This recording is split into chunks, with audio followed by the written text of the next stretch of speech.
بسم اللہ الرحمن الرحیم۔ السلام علیکم۔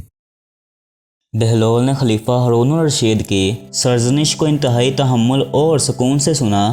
ہارون نے غصے میں آ کر کہا تھا، تمہیں اندازہ نہیں ہے کہ تمہاری وجہ سے ہمارے شاہی خاندان کی کتنی ذلت ہو رہی ہے۔ لوگ تمہیں میرے رشتہ دار کے طور پر جانتے ہیں اور تم اس حالت میں جگہ جگہ پھر رہے ہو۔ کم از کم میرے منصب اور عظمت کا کچھ خیال تو کر لو۔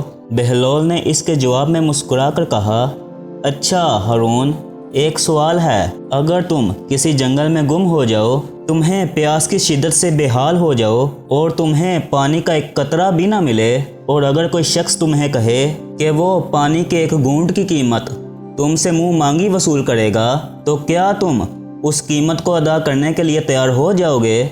ہارون کچھ لمحے تک سوچتا رہا اور پھر بولا، اگر میرے پاس کوئی مال و دولت ہو تو اس وقت اپنا سب کچھ اس کے بدلے میں دے دوں گا۔ بہلول نے مزید سوال کیا، اور اگر وہ شخص تمہیں پانی کا ایک گھونٹ دے کر تمہاری زندگی بچا لے، لیکن تمہیں ایسی بیماری لاحق ہو جائے جس سے تم بچ نہیں پاؤ، اور تمہیں یہ معلوم ہو کہ کوئی شخص اس بیماری کا علاج کر سکتا ہے، تو تم اسے کیا دو گے؟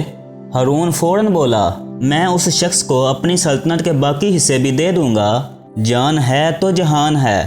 بہلول نے بے ساختہ کہا، تو پھر تم اس سلطنت پر فخر کیوں کرتے ہو جس کی قیمت پانی کے ایک گھونٹ سے زیادہ نہیں؟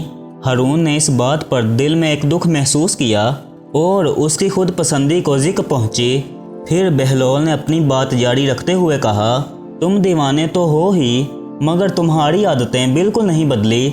اور اب مجھے تم یہ بتاؤ، تم علی بن ابی طالب کے بارے میں کیوں اتنی باتیں کرتے ہو؟ بہلول سیدھا ہو کر بولا، میرے خیال میں پیغمبر خدا صلی اللہ علیہ وآلہ وسلم کے بعد حضرت علی کو وہ مقام حاصل ہے جو کسی اور کو نہیں ملا۔ وہ سچے مومن تھے اور خدا اور رسول صلی اللہ علیہ وآلہ وسلم کی اطاعت میں ان سے کبھی بھی کسی قسم کی کوتاہی نہیں ہوئی۔ حضرت علی نے ہمیشہ خدائی احکامات پر عمل کیا ہے۔ ان کی بہادری اور نہ ڈر ہونے کی مثال نہیں ملتی۔ حضرت علی سے کسی نے پوچھا تھا، آپ جنگ میں اپنی جان کی پرواہ نہیں کرتے؟ اگر آپ کو کسی نے پیچھے سے حملہ کر کے قتل کر دیا تو پھر کیا ہوگا؟ حضرت علی نے جواب دیا، میری جنگ خدا کے دین کے لیے ہے، یہاں ذاتی مفاد کا خیال نہیں ہوتا۔ میری جان خدا کے ہاتھ میں ہے۔ اگر میں خدا کی راہ میں مر جاؤں تو اس سے بڑی سعادت اور کیا ہو سکتی ہے؟ بہلول نے اپنی بات کو جاری رکھتے ہوئے کہا، حضرت علی جب خلیفہ بنے تو اپنا سارا وقت لوگوں کی خدمت میں گزارا کرتے اور عبادت خدا میں ڈوبے رہتے۔ وہ بیت المال سے ایک دینار بھی نہ لیتے تھے۔ ان کے بھائی نے جب بیت المال سے زیادہ رقم کی درخواست کی تو حضرت علی نے فوراً انکار کر دیا۔ آپ نے ہمیشہ حکام کو یہ نصیحت کی کہ لوگوں پر ظلم نہ کیا جائے اور ان کے معاملات کو انصاف سے حل کیا جائے۔ جو بھی حکام ظلم کرتے ہیں، حضرت علی فوراً ان کو منصب سے ہٹا دیتے، چاہے وہ ان کے قریبی عزیز ہی کیوں نہ ہوتے۔ ہارون یہ سب سن کر اندر سے ہلچل محسوس کر رہا تھا۔ اس نے سوچا، یہ دیوانہ اتنی عظیم باتیں کیسے کر رہا ہے؟ اس کے اندر کچھ نہ کچھ خاص بات ضرور ہے جو اسے باقی لوگوں سے الگ کرتی ہے۔ پھر ہارون نے سوال کیا، بہلول، تم یہ سب جانتے ہو تو پھر بتاؤ، حضرت علی کو کیوں قتل کیا گیا؟ وہ تو اتنے عبادت گزار اور نیک تھے۔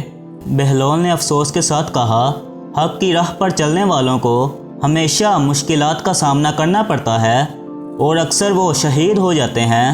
ہزاروں پیغمبروں اور اللہ کے نیک بندوں کو اسی طرح شہید کیا گیا تھا۔ جب عبد الرحمن ابن ملجم نے حضرت علی کو قتل کرنے کا ارادہ کیا تو وہ رات کو مسجد میں آیا تھا اور اس کے ساتھ ایک اور شخص بھی تھا۔ دونوں دیر تک باتیں کرتے رہے اور پھر مسجد میں سو گئے۔ جب حضرت علی صبح نماز کے لیے آئے تو ابن ملجم نے ان کے سر پر تلوار سے حملہ کیا۔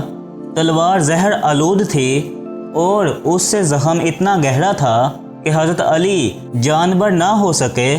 بہلول نے رقت کے ساتھ کہا، حضرت علی نے اپنے بیٹوں کو یہ نصیحت کی کہ میرے قاتل کو صرف ایک ہی وار کرنا